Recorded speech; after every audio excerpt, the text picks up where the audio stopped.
Police তো কোনোভাবে support করছে না। পুলিশ যুক্ত আছে এর মধ্যে। টাকা খেয়ে 2023 সালে গুলি লেগেছে, 10-15 দিন মধ্যে বের হয়ে গেছে। কী করে বের হলো? ভিডিওতে এসেছে, ডাইরেক্ট ধরা পড়েছে। 20 দিন 10 দিন মধ্যে বেল পাওয়া গেছে, 23 দিনের মধ্যে। কে বেল পেয়েছিল? সুজল প্রসাদ, অনেক জন আছে, হ্যাঁ, যে হামলা করেছে এই সময়। তো পুলিশ তো যুক্ত আছে। পুলিশ তো বলছে যার এফআইআর নাম দিচ্ছি বলছে কি এর নাম দেব না। রাজ পান্ডে সব করেছে, ওই পুরো হিরোইন বিক্রি করে, সব কিছু করে। ডাইরেক্ট বলছে আমি নেব না। কেন? ও তো মামা এমএলএ, তো নাম নেবে না। ওর প্রশাসনকে তো এমএলএ কাউন্সিলর চালাচ্ছে। কোর্টে গিয়ে এনআইএ করবো, আর কি করবো? থানা তো সাপোর্ট করছে না। তো যা যা নাম দিচ্ছে ওর নাম নিচ্ছে না, অন্য অন্য লোককে ধরে বলছে কি এই ছিল এই ছিল। যুক্ত আছে সব, কাউন্সিলর দিয়ে, এমএলএ দিয়ে, এমপি দিয়ে, সব যুক্ত আছে এর মধ্যে। এই ঘটনাতে আপনি সরাসরি যুক্ত এমন অভিযোগ করছেন পরিবারের লোক। আমি এমনি আমার শরীর অসুস্থ, এই সব মধ্যে আমরা যাই না। ঘটনার দিনকে অর্থাৎ বুধবার দিনকে 9:30 যখন এই ঘটনা ঘটে, আপনি কোথায় ছিলেন? আমাদের একটা কেস হয়েছিল ওখানে, খেতে কিছু ঝামেলা হয়েছিল, আমি গিয়ে ওটা সামাল দিই। আমি কেন যাব? আমার তো এমনি শরীর অসুস্থ। বলা হচ্ছে এই যে অশোক সাউ, মানে যিনি খুন হলেন, এলাকাতে একাধিক অসামাজিক কাজকর্মে প্রতিবাদ তিনি করেছিলেন বলে তাকে খুন করা হয়েছে, এবং তার নেপথ্যে কারণ হচ্ছে যে আপনি এটা ফ্যামিলি প্রবলেম।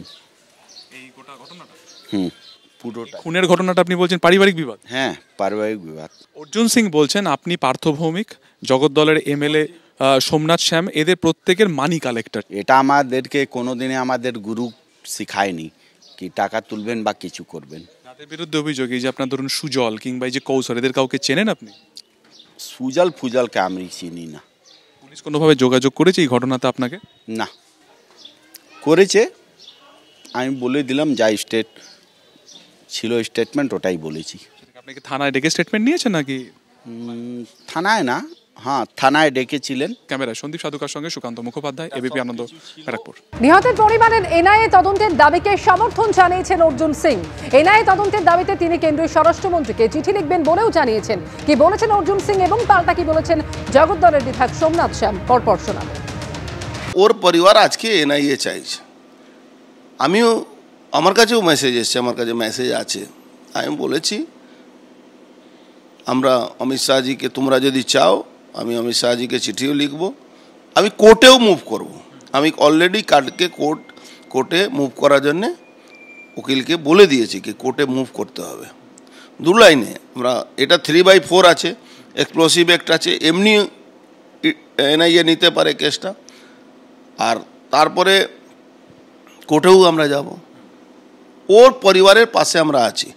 ও তৃণমূল করতো, সিপিএম করতো, ওসব নিয়ে আমি খুব বদর নেই। যে পার্থভৌমিক গুন্ডা রাজের গল্প করে ব্যারাকপুরে মানুষকে ভুল বোঝাবার চেষ্টা করেছিল, ভুল বুঝিয়েছিল, আজকে সে গুন্ডা রাজের নায়ক। যারা গুন্ডামি করে এই পুলিশের সাথে, এখানে পুলিশ অ্যাকচুয়ালি এখানকার পুলিশ হলো এদেরকে সংরক্ষণ দেয়। দেখুন, এটা বলতেই পারে তার পরিবারের লোক, তারা তাদের প্রিয়জনকে হারিয়েছে, তারা মানসিকভাবে অনেকটাই ভেঙে পড়েছে।